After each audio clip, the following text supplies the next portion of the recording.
ഒരു വർഷക്കാലമായി ഇതുവഴി ഈ യാത്ര ചെയ്യുന്ന ആൾക്കാരെല്ലാം ഉരുണ്ടു വീഴുകയും ഇതിനെ സംബന്ധിച്ച് ഒരുപാട് പരാതികൾ ഇവിടെ വാർഡ് മെമ്പർ പറയുകയും വാർഡ് മെമ്പർ മാലിക് ജബ്ബാറിൻ്റെ നേതൃത്വത്തിൽ ഒരുപാട് പ്രാവശ്യം ഇതിനെക്കുറിച്ച് നിവേദനങ്ങൾ റെയിൽവേക്ക് കൊടുക്കുകയും ചെയ്തു.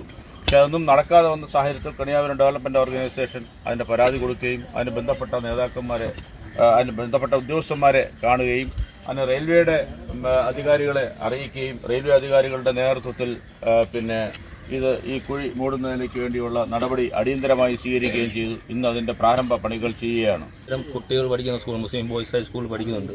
അപ്പോൾ അവർക്ക് യാത്ര വളരെയധികം ബുദ്ധിമുട്ട് അനുഭവിക്കുന്ന ഒരു അവസ്ഥയാണ് ഉണ്ടായിരുന്നത്. ഈ ഘട്ടത്തിലാണ് നമ്മൾ നാട്ടുകാരുടെ നിരന്തരമായിട്ടുള്ള പരാതിയെ തുടർന്ന് നമ്മൾ റെയിൽവേ ആയിട്ട് KDയുടെ ചെയർമാൻ നമ്മൾ നൗഷാദുമായിട്ട് ബന്ധപ്പെട്ട് നമ്മൾ റെയിൽവേയുടെ ഓഫീസിൽ പോവുകയും പരാതി കൊടുക്കുകയും അതിൻ്റെ അടിസ്ഥാനത്തിലാണ് ഇപ്പം ഇന്ന് ഇവിടെ റോഡ് പുനഃസ്ഥാപിക്കാനുള്ള പണി ഇവിടെ തുടങ്ങിയിട്ടുള്ളത്.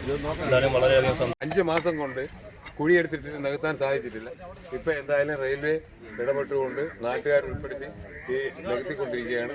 ഇനി സ്കൂളിൽ പോകുന്ന പിള്ളേർക്ക് വളരെ ഈസിയായിട്ട് പോകാൻ സാധിക്കും. അല്ലെങ്കിൽ പ്ലാറ്റ്ഫോമിൻ്റെ പുറത്തൂടെ നടക്കുന്ന അതൊക്കെ ഒഴിവാക്കാനുള്ള ശ്രമം നടത്തിക്കൊണ്ടിരിക്കുകയാണ്.